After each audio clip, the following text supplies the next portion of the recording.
Well, good evening, everybody. I'm delighted to introduce Gwenno Robinson to you. Gwenno was one of the winners of our Young Journalism Award this year.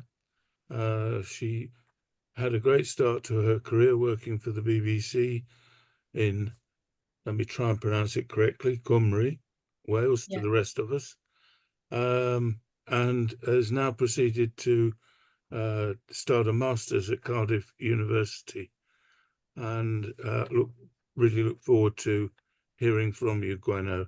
It's my intention to invite one of our younger members or award winners to speak to us in the November slot every year, because I think it's very important. Over to you, Gwenno. Thank you very much. So yeah, thank you everyone for joining. My plan for this talk really is to just give you a bit of background about myself, my career so far in journalism, also a little bit about the awards that I won in 2023, a bit of kind of what inspired that piece, but also then just to look a little bit at the kind of challenges that's kind of facing young journalists like myself at the start of our career. It's kind of said to be at the moment a profession that's sort of in crisis, according to some people, and how we can kind of grapple with some of those challenges, and also what kind of opportunities that comes from them. So yeah, so first of all, I'm Gwenno. I'm from South Wales. I'm from Cardiff originally, but I grew up near Swansea. Um, and yeah, so if I go to my next slide, there we go. So Welsh is my first language. That'll kind of become apparent as I speak a little bit more about my work. So I went to a Welsh medium school all the way throughout my life. And it's a language that I've always spoken at home and with my friends as well. And growing up, I always really enjoyed sort of creative writing. I did a lot of sort of acting and performing at school, as well as public speaking. And growing up in Wales, particularly going to a Welsh medium school, meant that I had a lot of opportunities to really kind of experience those things. There were sort of so many competitions for writing, creative writing. You might have heard of the Welsh Eisteddfod, which is kind of like an annual poetry competition. And there were also regional and local variations of those. So I was competing in those basically all of my teenage years. And yeah, creativity was really prioritized more than anything. So I was really lucky in that sense to have that kind of upbringing. And it's something that I've kind of wanted to continue sort of throughout my careers, bringing in that creativity. Um, so yeah, I was doing a lot of writing, but it was mostly sort of creative and sort of fictional writing in my teenage years. And I also became very political growing up. I think in sort of 2016, I was about 14, 15, and when Brexit and sort of the Grenfell Tower fire happened, and it really gave me a political awakening, if you like. So I think then for most of my childhood, I sort of wanted to be an author or a writer. But then for most of my teenage years, I really wanted to be a politician. I really wanted to be prime minister more than anything. But thankfully, I sort of came to my senses, and basically it sort of culminated in me wanting to be a journalist. I don't ever remember choosing to be a journalist, but I think the sort of acting, the performing, but also the writing, plus the interest in politics, meant that it was kind of like quite a natural, if not inevitable, sort of career for me to choose. So then, yeah, going forwards a little bit, I started in October of 2021 at Pembroke College at Cambridge University. And I was studying human, social, and political sciences. So if you're familiar with PPE at Oxford, it's quite a similar course, but the sort of Cambridge variation of it. Um, and yeah, I was kind of studying. I mean, I loved sort of thinking about society, culture, identity, these sort of big questions about what makes us people and what makes us human. And I really got the opportunity to study all of those things at Cambridge. I was studying in my first year politics and international relations, social anthropology, and sociology. And then I sort of specialised in politics as I went along. And at the end of my first year at Cambridge, I started writing for the student newspaper there called Varsity. Some of you might be familiar with it. And I didn't really realise before, but Cambridge actually is kind of a hotbed for student journalism. And I've kind of had no idea that existed before I got to Cambridge. But I very quickly got involved in the paper and I absolutely loved it. So the first thing that I started writing really were these sort of, I suppose, creative nonfiction, sort of narrative driven first person pieces. I was a columnist for the paper at the end of my first year. And I was really sort of thinking about my identity as a Welsh person who'd moved to somewhere like Cambridge, which was so different from where I grew up.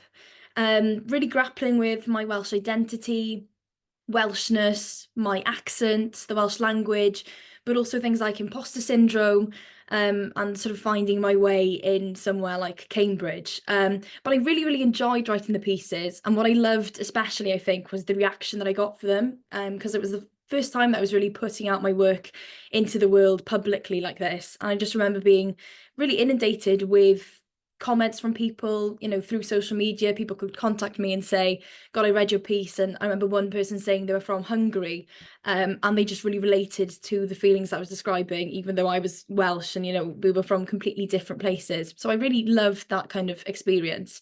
And then in my second year, I started making a documentary. I probably spent sort of way too long basically making this documentary.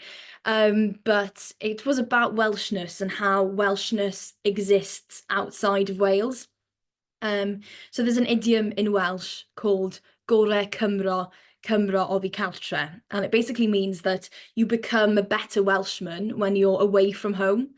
So I thought that was a really interesting sort of idea to start with. And it was also something that I definitely felt in myself, in that, when I was living in Wales, I didn't really question my Welsh identity. It was sort of, yeah, what I did. I woke up speaking Welsh. But the more, the further I got away from Wales, it was quite a choice, and it was a real effort to be Welsh and to feel Welsh. So I had to go out of my way to speak Welsh and to see other Welsh people. And I also saw other people around me. So I was very involved with the Welsh Society at Cambridge and saw all these other Welsh people who all felt basically so much more Welsh than they'd ever felt before. And I thought, well, that's so interesting that we're in such an sort of English place, right in the middle of England, and we all feel this sort of exacerbated sense of Welshness. So I made this documentary basically interrogating, what does that say about Wales? Why can't these people feel so Welsh inside Wales, and why are we all feeling like this, outside of Wales? So I was interviewing quite a few students and whatever. And basically, I won't spoil it for you. It's on YouTube if you want to watch it. But some of the conclusions that I came to was there's inside Wales, there are these sort of hierarchies or standards of Welshness. So it can be, if you're a Welsh speaker, you have a Welsh accent, maybe you sound like someone off Gavin and Stacey sort of thing. And it kind of, it makes you sound more Welsh, and people have this idea of what Welshness is like. But outside of Wales, those hierarchies were maybe not entirely removed, but not quite as present. So many of the students that I spoke to said for the first time in their lives, their Welshness wasn't being doubted for the first time. And they felt much more able to express their Welsh identity, which I thought was really interesting. The sort of second part of the documentary was also thinking about brain drain. Thinking, why were Welsh people like me, increasing numbers of us were going to places like Cambridge and Oxford, which I definitely think is positive, and it was a completely transformational experience for me. But with all of us kind of going across the border to these prestigious universities, how many of us were equally coming back to Wales, and what were the implications of so many Welsh people leaving Wales to go to university? What did that kind of mean for the future of Wales? So those were the sort of questions that I was thinking about at the time. And then going forwards, then I was also writing lots of opinion pieces at the time for Varsity. My writing became a bit more political, I suppose, than what I started off doing in my first year.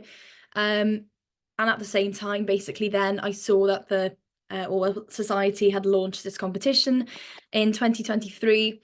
And yeah, so at the time I was in a writing retreat that was sponsored by Literature Wales in Tŷ Newydd, which is Wales's national writing centre. And I was there doing sort of lots of workshops about Welshness, what it means to be Welsh, which were themes that had always kind of driven my work, but really pushed me to question a lot of those things. At the time, I was also writing an extended essay for my coursework as part of my degree about Tryweryn and Cofiwch Tryweryn. So if you're familiar with the history, you might not be. It's called, there was a village called Capel Celyn, and it was a village that was drowned in the 1960s to create a reservoir to supply water for Liverpool. And it was about 50 people from this Welsh-speaking village. They were forced to move out of their homes, and their homes the chapel, their school, was all kind of submerged underwater to create this reservoir, which is now the Tryweryn Lake. So yeah, I was kind of thinking about all of these questions. And yeah, I basically came up with this piece, which ended up winning the column category. And as part of the sort of brief, we had to also write a bit about, you know, the influence of Orwell on our work and how it kind of formed the piece. So I think it was about a 300-word reflection I had to write. And basically where I sort of started off was thinking about this Cofiwch Tryweryn mural. So you can see the picture below here. So basically after Capel Celyn was drowned, there was a real nationalist sort of resurgence, if you will, of people kind of obviously aghast at what had happened. And this graffiti was created. It's on the A470. It's a very famous sort of piece of artwork in Wales, Cofiwch Tryweryn, and it means remember Tryweryn. And in sort of 2019, and I think just over COVID, this mural was basically replicated all across Wales and across the world. Again, encouraging people to remember this history. So basically what I started doing was thinking, you know, why, you know, with all these sort of murals appearing across the place, why, first of all, are people still trying to remember Tryweryn? Why does Tryweryn hold such a sort of intense place in Welsh identity? And the starting point for the piece, if you read sort of the first part here, if I just go back a second, is that a piece appeared literally in my village, Portainen, and that's the picture there that I took the day that it was created. And I was absolutely chuffed to see the piece appear in sort of where I lived. I just was over the moon about it. But basically, I was, yeah, just questioning, why was I so happy to see that mural appear in my village?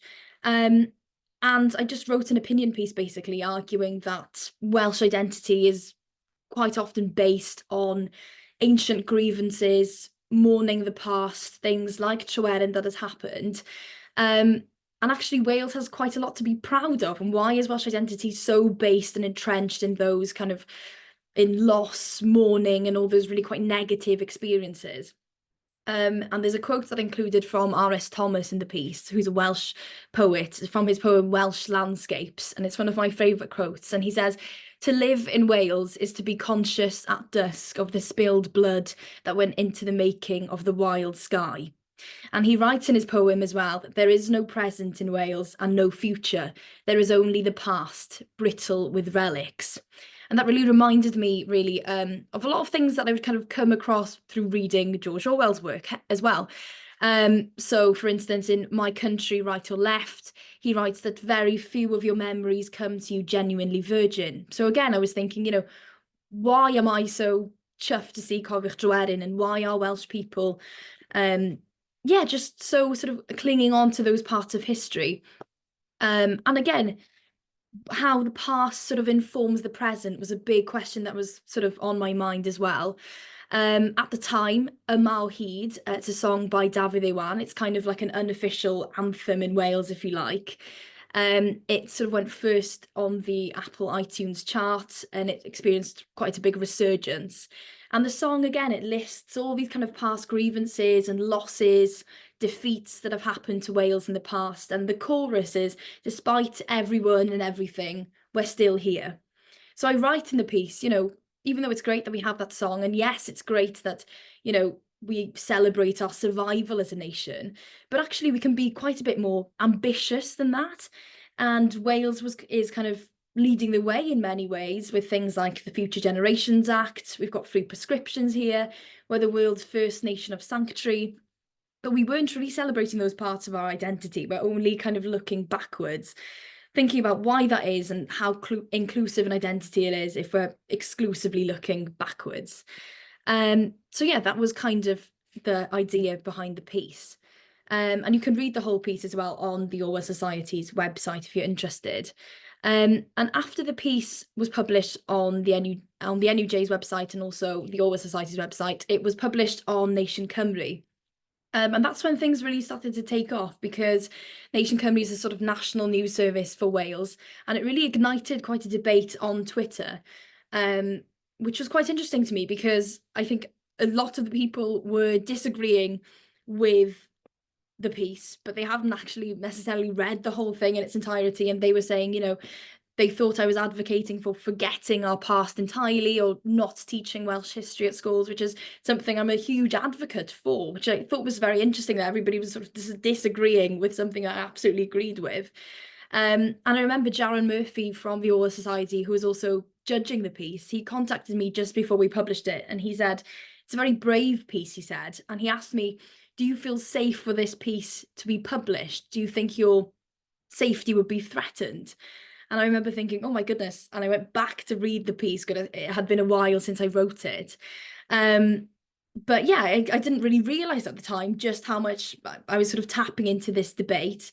And the next morning after it was published on Nation Cymru, I went on National Welsh Radio to speak about it as a news item because it had ignited such a sort of debate. But anyway, also then thinking about sort of what the impact of winning the award has been for me, I think financially, obviously there was a cash prize as well. It meant that I could start my own website. So I bought my own domain. So gwennorobinson.com exists thanks to the Oral Society.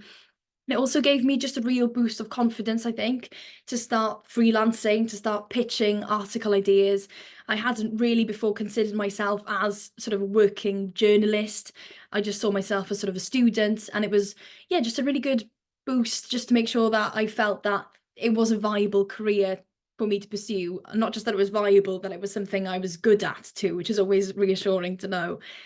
So yeah, going on from that then, I started freelancing, so wrote quite a few pieces for the Institute of Welsh Affairs. They have a magazine called The Welsh Agenda. So here I'm writing similar themes to what the documentary was about brain drain and Wales. Then last winter, I pitched a piece to The Guardian about Duolingo's decision to pause its Welsh course at the time. And then also then I did a sort of a long form investigation for Varsity about sexual assault in Cambridge. And it was then I also really discovered my love for longer form writing as well. I think that piece took me about 6 months from start to finish. Just taking a while to speak to people, gather evidence, statistics, and whatever, and putting it all together. And I think it was about 2,500 words long. So it was really lovely to have the opportunity to write at such length, which is quite rare for sort of journalists these days, I think. And then as well, like I said, I'm a first language Welsh speaker, and I've been really lucky to have a lot of opportunities because of that. So throughout my time at university, I was sort of a political commentator for BBC Radio Cymru, which is the sort of national Welsh language radio service, and Newyddion S4C, which is S4C's news programme. And I just had really amazing opportunities that I feel like a lot of 20-year-olds wouldn't dream, sort of would absolutely love to have. So things like I went to Westminster and I was reporting live there for the Cabinet reshuffle last year and also the budget last year. And quite often I'd be also joining remotely over Zoom and whatever to sort of do some analysis. And it really solidified to me my love for doing that sort of thing, especially doing it live. I was also studying British politics at the time at university, so it was amazing to be literally in the thick of it, listening to the budget, analysing it, and doing that live on TV. Then sort of most recently then I've basically just graduated this summer with a degree in politics and international relations. I'm there on the left with Lord Chris Smith, who was the Master of Pembroke College. And then I was very lucky then, literally a few days after graduating, I started a job with BBC Cymru, which is the sort of national newsroom, Welsh language, in Cardiff. And I was basically working as a broadcast journalist for Radio Cymru, which is the radio service, and Cymru View, which is sort of writing articles for the website, doing that again all through the medium of Welsh, which was really, really quite cool, especially after doing sort of my entire degree through English. You know, it was nice to be back in Wales and writing in Welsh again. And since September, I decided to start a master's in broadcast journalism at Cardiff University. And if you're familiar with Cardiff, the BBC building and the journalism school building they're right next to each other. And there I'm having sort of hands-on training, news reading, writing bulletins, presenting, etc. And so for the sort of last half of the talk, what I kind of wanted to look at is, you know, I'm at the start of my career in journalism at the moment. And by some measures, it's sort of a pretty miserable time to be in my position. These are just some of the headlines that I've woken up to recently, which does slightly make you question what you're doing, because there seems to be this sort of crisis in journalism. There's cuts across the newsroom. This was including BBC Cymru. They were experiencing cuts. In 2023, apparently there was over 8,000 journalism job cuts in the US, UK, and Canada. We've heard so much about the demise of print media recently. A study predicted that a third of American newspapers that existed around 2 decades ago will be out of business by 2025. You know, the news is quite depressing for a lot of people. There's news avoidance and news fatigue. People just don't want to consume news anymore. Attention spans have dropped from 2.5 minutes to 45 seconds. So that's particularly concerning for somebody like me. I love long form journalism. You know, I'd love to make like a feature length documentary one day. But again, when you're competing with 45-second attention spans, that makes getting those sort of long form, nuanced, diverse content very difficult. And of course, you know, trust in people presenting the news is at an all-time low as well, just as if things couldn't get worse. So just around 42% of people in the UK trust TV news readers, and that's down 16 percentage points in a year. And we've heard time and time again about AI. That kind of seems to be sort of the big thing everybody's talking about at the moment. ChatGPT and generative AI is obviously proving a massive threat to journalism, and it's improved significantly just over the past year. I've seen it with my own eyes, just how much it's improved. Channel One is the world's first AI generated news channel. You've got News GPT, that's a news site that's entirely created by AI. So, you know, there is a real, you know, journalism faces a really uncertain future. And I think it's at the moment, it's really hard to tell what journalist's job will look like, if it exists at all, in 5 years' time, let alone 25 or 40 years' time, when I'll hopefully still be working as a journalist. But it's very hard to know how that will look like and what role exactly journalists will be playing in this sort of quite new media sort of sphere. We've heard a lot about TikTok, and again, with the 45-second attention span. And, you know, there are, even though traditional news organisations like the BBC are on these platforms, they really have to compete with content creators who are also putting out content that's sort of covering current affairs and news and whatever. And often young people are much more versed in how to get attention on things like TikTok. So this is from the Reuters Institute, and it's looking at Dylan Page, who's a news creator from the UK. He has more followers and regular views videos than the BBC or the New York Times combined. So his video here about the situation in Gaza got 5 million views. The New York Times' version of that story got 370,000 views, and the BBC's version was 45,000. So you can see it's very difficult for news organisations to compete at this kind of same level as these content creators. However, I don't want to be kind of entirely pessimistic equally.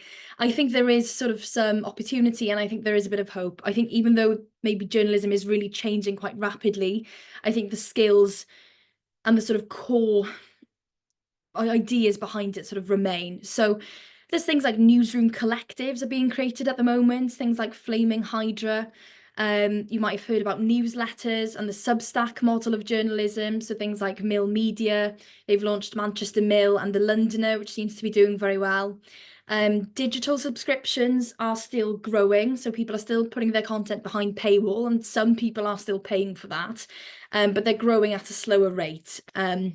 So what a lot of publishers are doing now, so the New York Times, for instance, is they're trying to kind of combine different income streams together. So what they've done is create this sort of all access bundle where you don't just pay for their news, but you're also paying for their sort of sport analysis, their recipes and sort of cooking pages, but also their games, which a lot of people pay for. And they've found that that kind of retains the customer better.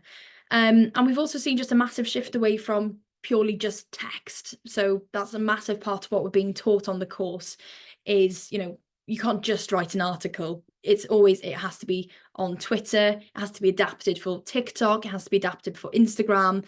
there has to be a video version of it, an audio version. But it just means that, there's more and more pressure on journalists to create, not just one piece of content, but you're creating 10 types of content just for the one story. So we're seeing a lot more emphasis, I think, this year and soon to come on video, newsletters, podcasts are also doing extremely well at the moment. And I'm also, as the headline here suggests, the luxury journalism sector seems to be doing quite well as well. So things like the FT, the Times and the New Statesman, etc. So yeah, that kind of brings me to the end of my talk. If you've got any questions at all about what I just said, anything about Cambridge, Welshness, how media is changing, yeah, I'd be very glad to answer them.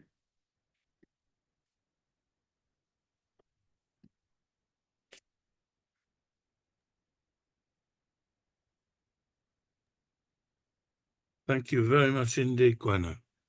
That was very, very interesting, very stimulating, and full of stuff for us all to be concerned about, not just active journalists. Can you remove your slide now, please? Lovely. There we go. So let's get the gallery so I can see everybody. Lovely. Who would like to ask Gwenno the first question? If you use the yellow hands up thing, that will help me see you in the right order. Douglas, good evening to you. Hello, hello, Gwenno. Thanks. Nice to meet you. Thanks very much. Very interesting talk. I wish you'd have a little bit longer, because right at the end you talked about luxury journalism, and I wasn't quite sure what you meant by that. So could you just expand on that last slide a bit? Yeah. So I think from what I understand anyway, luxury journalism is the kind of higher end journalism that, I think quite a small percentage of people actually pay for it, but the journalism is so expensive that they only need sort of there's quite a small portion of people to pay for it. So it's things like the Financial Times, the Economist, they often do kind of quite long form journalism pieces that are, really quite expensive to create. Sometimes, their reporters literally spend a year producing one story, which at the BBC, that would be really quite unusual for somebody to spend that long on one story. So yeah, creating like a product that, it's getting really obviously good journalists into it, doing really good work, but it's at a much higher price basically than the rest of your sort of a bit more sort of bog standard journalism. Could I give you a couple of examples, Douglas? Yeah. The Economist has the 1843 sub-magazine where they do very long articles on matters of current concern.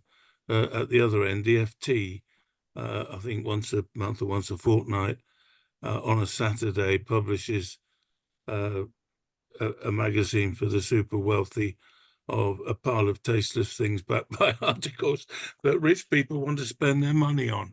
And that, with very high production values, lots of expensive photographs and all the rest of it. They're, if you like, two ends of that spectrum. I think that's fair, is it, Gwenno? Yeah, I think they're kind of like pieces of art, just about the amount of hours that go into them. They look amazing. Like you said, the 1843, maybe even things like the Guardian long read, they've created that now into like a magazine format that you can buy. Like you said, the FT sort of weekend magazine, like they look absolutely amazing and they read fantastically well, like pieces of prose usually. But again, people spend months and months and months writing them, but obviously that's extremely expensive to fund. I didn't realize I'd been consuming luxury journalism most of my life, actually. Do you think Orwell would have written luxury journalism? Maybe he was a luxury journalist. Yeah, potentially, quite possibly. I think, yeah, it's just balancing the kind of, I think that everybody wants to write luxury journalism, I suppose, but also your audience is quite niche, I suppose, and it's quite narrow. So you don't reach that sort of broad audience. It's quite exclusive in some ways. It's not, do you know what I mean? It's not for everybody and not everybody can read it either. So there are sort of pros and cons to it, I think. Thank you. Lee Johnson, do you want to ask a question?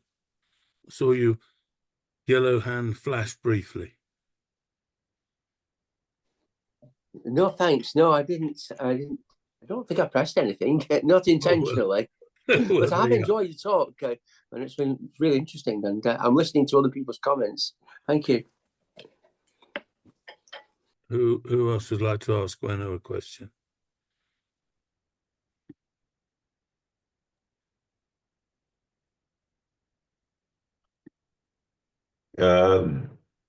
Peter. Yes. Do you have any comments on any further comments on how Orwell connects? I don't like the idea of what would Orwell say about a present situation. It's more what Orwell provides insights into what's going on now. Do you want to say anything more about how Orwell connects with the present situation? After all, he was incredibly prolific.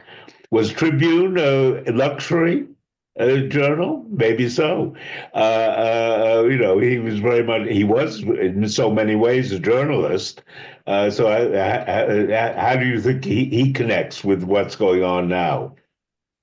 Yeah, I mean, that's a good question. I think he'd be quite scared, like the rest of us, I think. I think he was quite skeptical of, new technology and was aware of the threat it posed to society, surveillance, and I think particularly disinformation and how that spreads like wildfire on social media. I think he'd be particularly concerned about.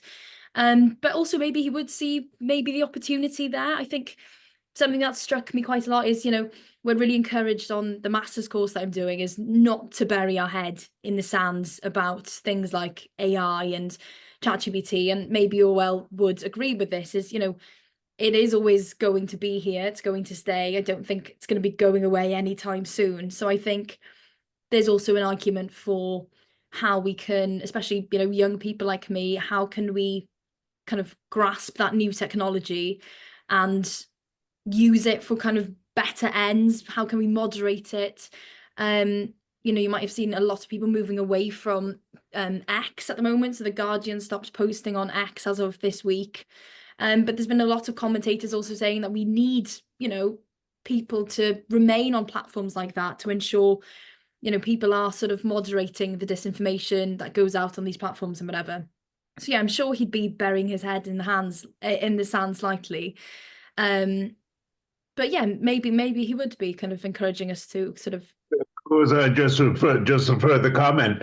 Of course, what I regard the great irony, I think, is that Orwell, I think, would have had a lot of doubts and worries, quite rightly, about AI, but yet I think it's fair to say that thanks to I think AI has been a major reason, and the power of computers, that Orwell is more read than ever before.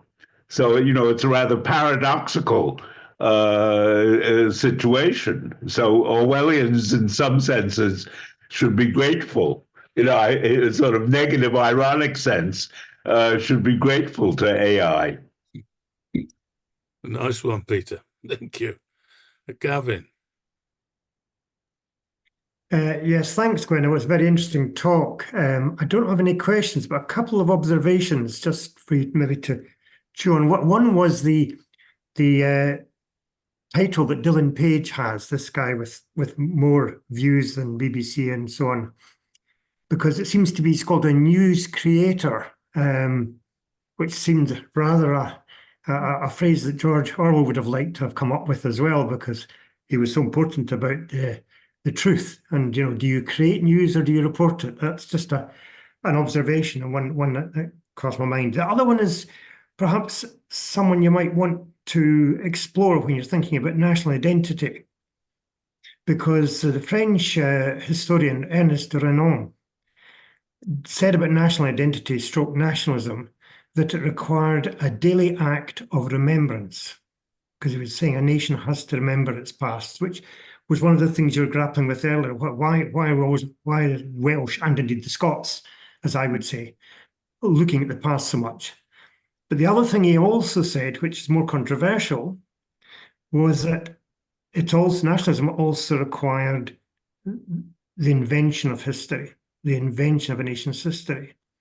And I think those are two things that anybody who's interested in nationalism or national identity really has to grapple with. And it's very important as we try and think our way forward. And what's failing in the UK governance, I think, is the English inability in the devolution era to come up with its own identity in the way that Wales and Scotland have been managed to do so under their separate parliaments, or indeed Senate in your case.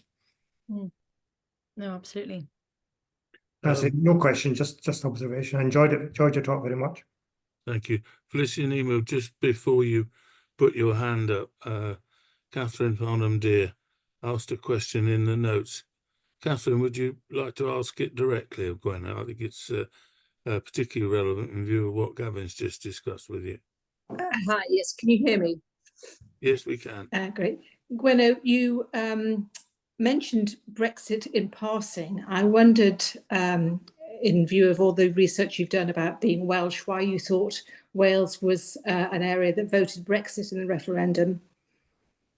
Yeah, no, that's an interesting question, actually. Yeah, and it, sort of overwhelmingly so, actually, in some parts of Wales too, especially where I'm from in South Wales, which I think was quite frustrating to me as a teenager. It was an area that you can't really drive anywhere without seeing the kind of EU investment signs. And I was quite surprised that Wales had voted to leave sort of the EU. But I think quite similar reasons really to why parts of England also voted to leave the EU, you know, the sort of this idea of kind of left behind voters, I think. Again, sort of, I think it comes down to sort of identity politics, quite a lot of it too. Also, I mean, if you sort of, you're probably familiar with Carol Cadwallader as well, there was also some misinformation. There were targeted Facebook ads to areas in South Wales regarding EU funding and migration and things. So I don't know how much that played into it. But yeah, I think it was just a sense of that we'd been left behind. And even though, yes, there was funding coming in, just a real sort of feeling of whatever was, you know, our current political system wasn't working. And so I think Remain meant to kind of stay the same. And I think just a lot of people wanted a change. They might not have known what that change entailed, but any change was sort of seemed good if it was different to the sort of status quo we were living in. Yeah, that totally makes sense. Thank you very much. And I really enjoyed your talk. Thank you. I think that certainly chimes with the Northeast that I know a lot from my business, that Northeast is also covered in, funded by EU all over the place. And Sunderland, for example, which has the Nissan plant and all its satellite plants providing good quality jobs, again, massively voted to leave. There we are. Sad, but true for those of us who didn't want it. Felicity Nemo, please ask your question. Am I unmuted? You are unmuted. Thank you very much. Two things. One, in connection with AI and technology, I think Orwell probably would have been aware also, not just of the fact that he could be more widely read, but that people could make their social justice concerns more widely heard. I remember reading about how in Tiananmen Square, when China wanted to suppress everything, people at that time had fax machines and they got news out right away. So I think the internet is a real plus for people who don't have a lot of money and a lot of power, because almost anyone can get on it. The other thing I wanted to ask you this, Gwenno, I visited Wales really, really briefly in 1981 when I had been spending the year in Scotland. And I was really struck at how eager people were to talk to me and to say, have you noticed how different we are from the rest of the UK? It seemed really important to them as soon as they realized I was not British. And I wonder if you'd like to comment on that. Yeah, definitely. I think I mean, just sort of the nature and the history of Wales mean that people are quite keen to sort of mark themselves out as being different. Even though, you know, there's a lot of things that are the same in Wales as there is in England. But yeah, I think that it's just part of having a distinctive national identity and sort of marking you out. You know, a lot of sort of theories of nationalism also talk about the importance of having like an other. So it's not just, you can't just be sort of a nationalist based on sort of your one identity, but it's comparing yourself or contrasting yourself against another, usually sort of aggressive neighbour, or do you know what I mean? So like in the history of England and Wales, England obviously plays quite a massive part in the formation of a distinctive Welsh identity, like you just sort of noted. Yeah, I think it's interesting to link that to what Gavin had said, that the situation in England is complicated. We have strong regional identities. I mean, you know, somebody's a Yorkshireman, there's no doubt about it, they're a Yorkshireman. But there isn't an analogous situation to a Welsh or a Scots identity in the same way. Rick? Right. Well, you can hear me all right? We can indeed. Yes. This is not so much a question, it's merely an observation. I'm rather slightly appalled at the thought that the attention span of people is down to 45 seconds, or 45 seconds. In my day, in the 70s, when I was working with a tractor company and we were doing sales training, we were down to 20 minutes. We thought that was pretty short when you had to move on to something else. So there we go. The other thing is the Treweren, both my sons spent hours and hours and hours canoeing on the Treweren when they were with the Sea Scouts in Warwick. And they absolutely loved it. And they used to go to camp there. And it was the best fun they ever had in their lives. So I understand that a lot of people were very upset about it being flooded. However, it has given pleasure to many, many thousands of people as well. So like you balance one against the other, I guess. Yeah, I know an interesting one about the attention spans. I think it's quite, as you know, journalists, we literally have to create content now that has to grab the attention of people within, you know, even though the attention span might be 40 seconds, you have to grab the attention within 10 seconds or something in a TikTok video, which means, you know, sometimes you see, I mean, it's always been the case with headlines, clickbait and whatever, but even more so when the pressure is on to get as many sort of clicks to articles. I think that's a big thing I didn't mention in the talk, but now we know so much more about how people consume journalism. So now, you know, used to have, you knew the circulation of a newspaper, but it would be difficult to tell how much time everyone was spending on each article, what articles they were reading, which ones were most popular. But now we have all the analytics, and you know, it's kind of terrifying because an editor can show you your piece and say 80% of people made it to the second line and then they dropped off entirely, and 5% made it to the final line of quite a short news piece. So yeah, I quite agree. It is. I mean, even in my day, back in the 70s, you had to get the attention of the people you were talking to fairly quickly. Otherwise, they just wandered off mentally into wherever they wanted to go. So it's not, they're both related, although what I was doing was a more creative environment, quite different environment. But nevertheless, you had to get their attention. Otherwise, they just gave you the finger. If you'll pardon my expression. Thanks, Rick. Douglas. Just a curiosity, really. Gwenno, you talked about making a career in Welsh language media, whether broadcast or print. Do you have a sense of who the constituency is for that? Is there a kind of identifiable profile of people who consume Welsh language stuff?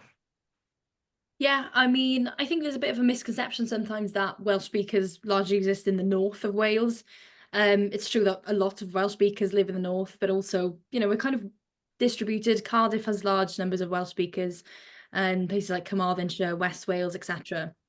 It tends to be older people generally. Again, you know, there's not as many people as there would be in BBC Wales, for instance. But yeah, it was usually quite middle class as well, the audience. Is there a political profile, such people? No.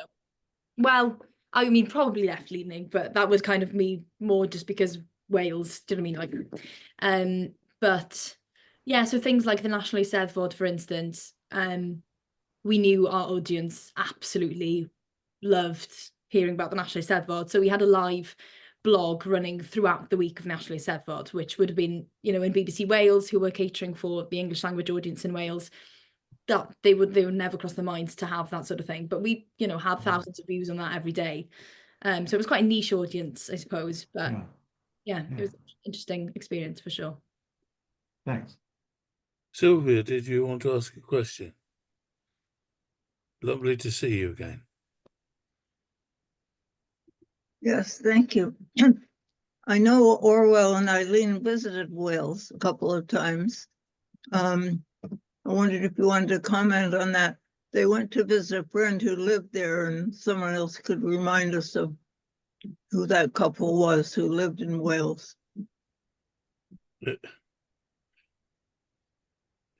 It was oh blimey, Kursler. It was Kursler and Marmain. Yeah. I'm not familiar with them, sorry, but After Kursler, they lived in Blino, Vestiniog. ah, right. Or just outside. Gwenno, did you know that they I had didn't been? know that, no. He went there with Rick when Rick was a child after Eileen had died for Christmas, when they went to discuss this manifesto for a more peaceful world. And they took the baby. She mentioned, Eileen mentions that there was a place to put the baby carriage under the bar, under the edge of the bar while they were in there having a drink, which I thought was very good.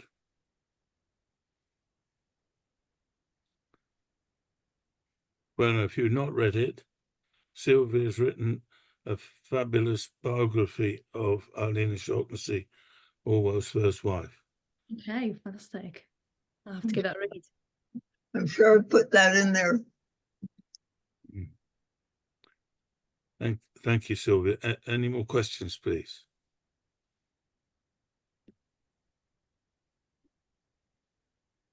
No, well, thank you very much, Gwenno. If you'd all like to unmute, let's thank Gwenno for a very stimulating talk. And